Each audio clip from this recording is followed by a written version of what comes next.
भारत माता शिव शक्ति अवतार। आज है 15/6/2025। शिव बाबा की वाणी। रिवाइज डेट है 30/11/2020। सार है, बाप को चाहिए अंदर से मजबूत शेर शेरनियाँ।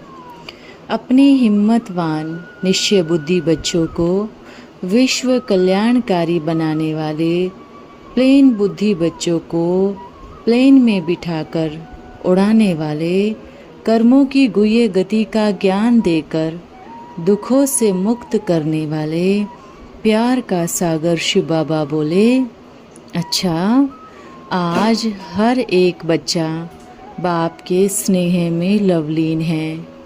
आज बाप दादा उन सभी बच्चों से मिलन मनाने आए हैं जो बच्चे किसी भी कारणवश यहाँ पर नहीं पहुँच पाए, और दूसरा जो बच्चे बाप के सन्मुख बैठे हैं, सन्मुख बैठने वाले भाग्यशाली हैं, और वर्तमान समय जो बाप के सन्मुख नहीं पहुँच पाए वो डबल भाग्यशाली है।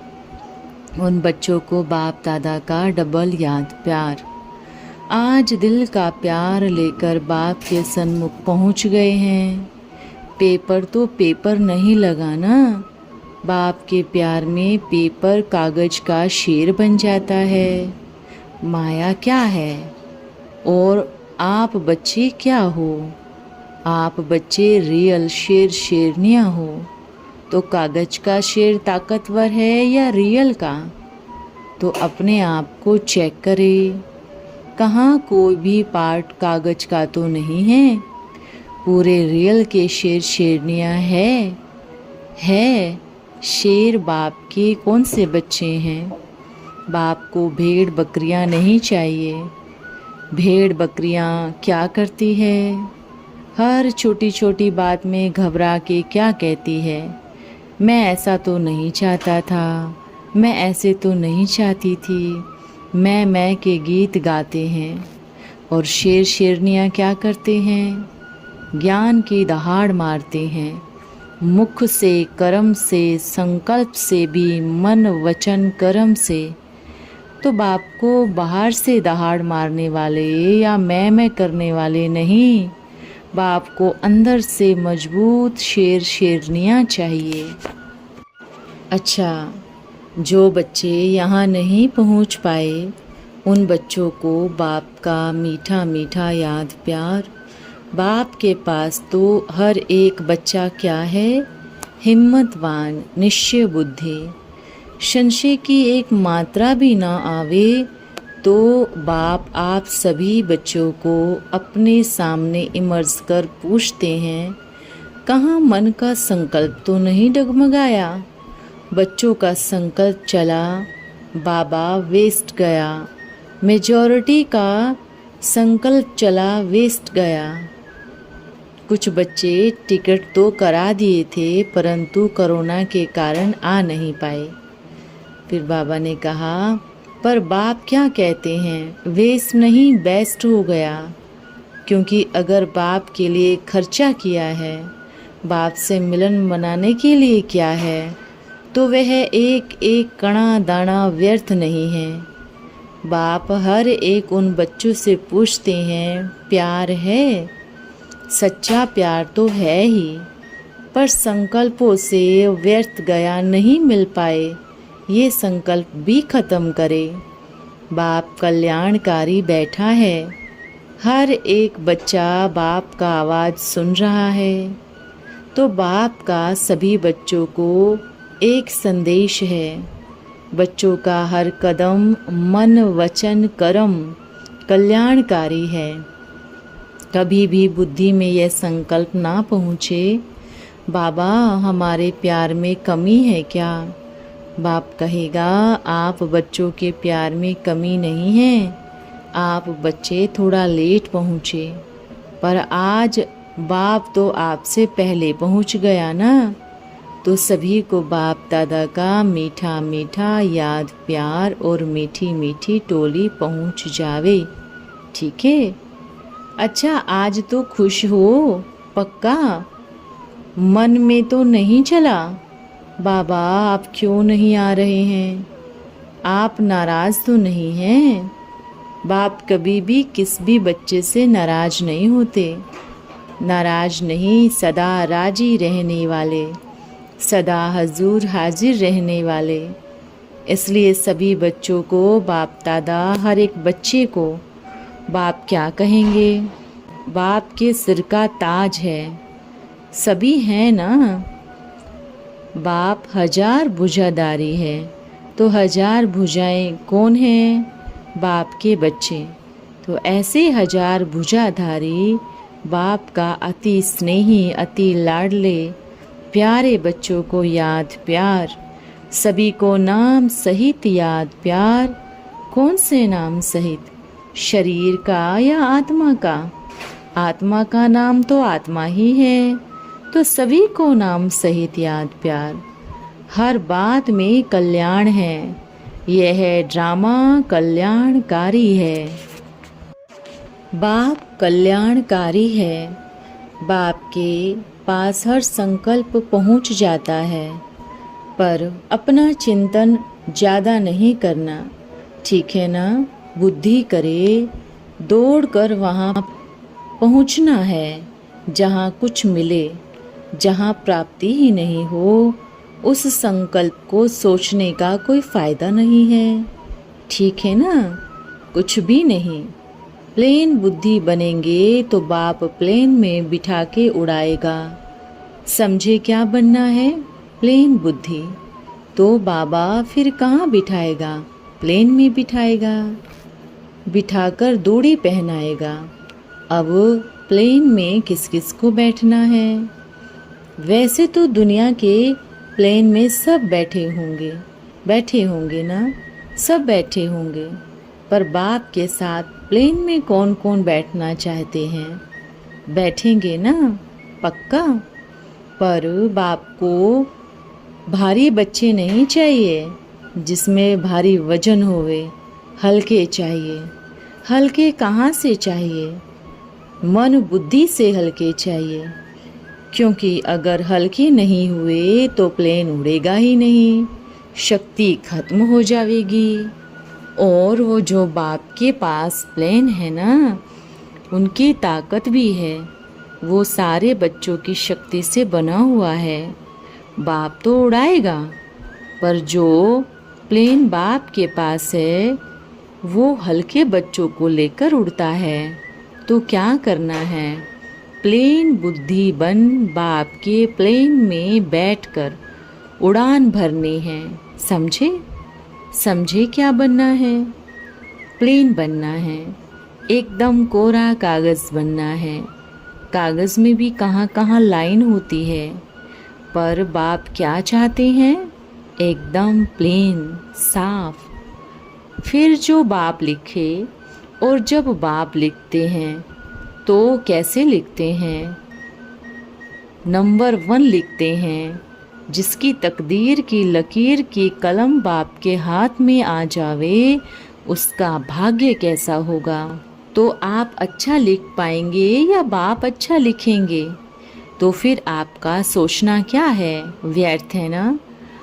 उन सभी व्यर्थ संकल्पों को फुल स्टॉप का बिंदी लगा देवे, जो हमारे मन के तराजू को इधर उधर हिला देते हैं।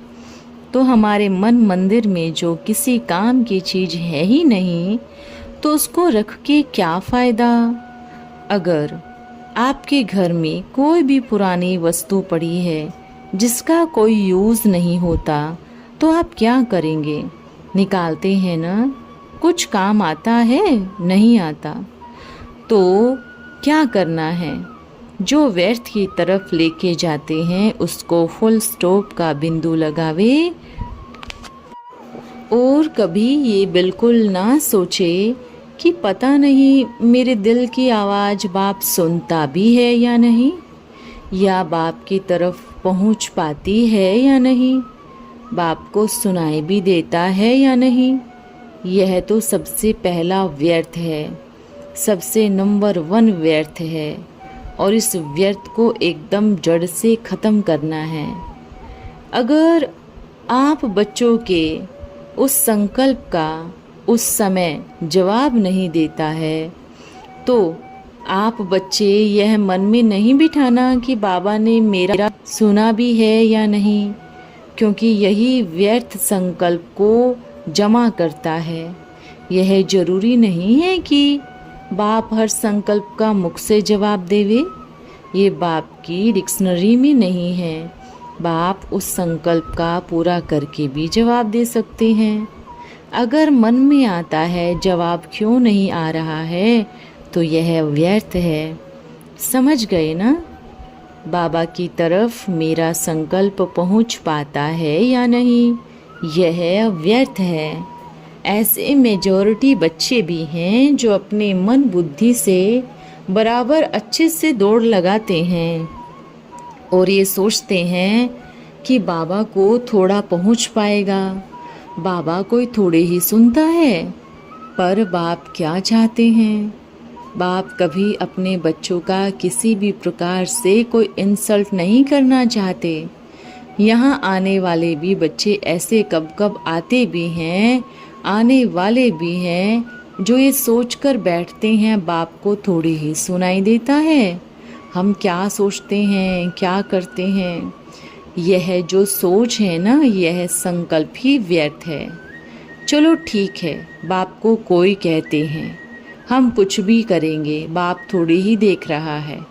ठीक है, बाप नहीं देख रहा, जो कर्म है ना, कर्म वो अच्छे से देखते हैं, बारीक तरीके से देखते हैं। जैसे आज साइंस का साधन कैसा होता है, कैसा होता है, हर बारीक बारीक चीज को ध्यान से देखता है ना, तो जो कर्म है ना वो कभी नहीं छोड़ेगा। बाप तो फिर भी बच्चे कर्म करते हैं, कोई भी गलत कर्म करते हैं, बाप को कहते हैं माफ़ कर देना। बाप ने कहा ठीक है, माफ़ कर दिया। बाप ने माफ़ किया ना, आपके कर्म के रजिस्टर ने माफ़ नहीं किया है। बाप माफ़ करेगा। अब बाप का क्या बिगड़ा है? बाप ने तो माफ़ कर दिया ना, कर दिया ना, पर जो कर्म है वो कैसे माफ़ करेगा? हाँ, तो फिर कई बच्चे कहते हैं बाप से मिलने का क्या फ़ायदा,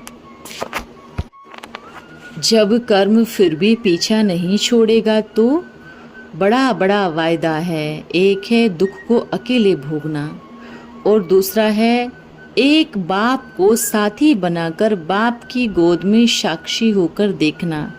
दोनों में फ़र्क है ना। तो हर एक बच्चा क्या सोचे, मैं बाप की गोदी में बैठा हूँ, जो होगा बाप देखेगा। अगर निश्चय है तो बाप क्या करेगा, पूरा हल्का कर देगा, बल खुद जिम्मेवारी उठा के करेगा। अगर बाप के साथ ही चालाकी करेंगे तो बाप भी क्या कहेगा, कुछ नहीं कहेगा। अगर चतुर सुजान के साथ चतुराई दिखाएंगे तो अपनी ही चतुराई के जाल में आप ही फंस जाएंगे। हमेशा यह याद रखें। अच्छा, सभी बच्चों को बाप दादा ने अपनी छत्र छाया में रखा है। हर एक बच्चे के दिल पर बाप का वरदानी हाथ है। हर एक बच्चा बाप के नैनों का नूर है। हर एक बच्चे को चाहे कहाँ भी बैठा है, किसी भी कोने में बैठकर बाप को याद कर रहा है। हर एक बांधेले बच्चे को किसी भी प्रकार का बंधन है। सभी बच्चे को बाप दादा का याद प्यार, सदा खुश रहो, बाप साथ है। अच्छा, फिर मिलेंगे। आज का वरदान है, मास्टर गुणों का सागर भव। बच्चों का बाप से प्रीति है, ज्ञान से प्रीत है, दिव्य गुण संपन्न जीवन से भी प्रीति है। लेकिन प्रीत के साथ साथ रीति नहीं आती। रीति न आने के कारण प्राप्ति का अनुभव नहीं होता। तो यह रीति कैसे आए? इसमें चाहिए निर्णय शक्ति। निर्णय शक्ति न होने के कारण जहाँ समाने की शक्ति यूज़ करना चाहिए वहाँ सामना करने की शक्ति यूज़ कर लेते हैं। जहाँ समेटने की शक्ति यूज़ करनी चाहिए वहाँ विस्तार कर देते हैं, इसलिए सफलता नहीं होती। निर्णय शक्ति को बढ़ाने के लिए निराकारी, निरअहंकारी, निर्विकारी और निर्विकल्प की स्थिति श्रेष्ठ स्थिति चाहिए। यह श्रेष्ठ धारणा न होने के कारण स्पष्टता नहीं होती। श्रेष्ठ ही स्पष्ट होते हैं और स्वच्छता ही श्रेष्ठता है। इसलिए अपनी निर्णय शक्ति को बढ़ाओ, तभी बाप के समान सर्वगुणों का मास्टर सागर अनुभव करेंगी। ओम नमः शिवाय।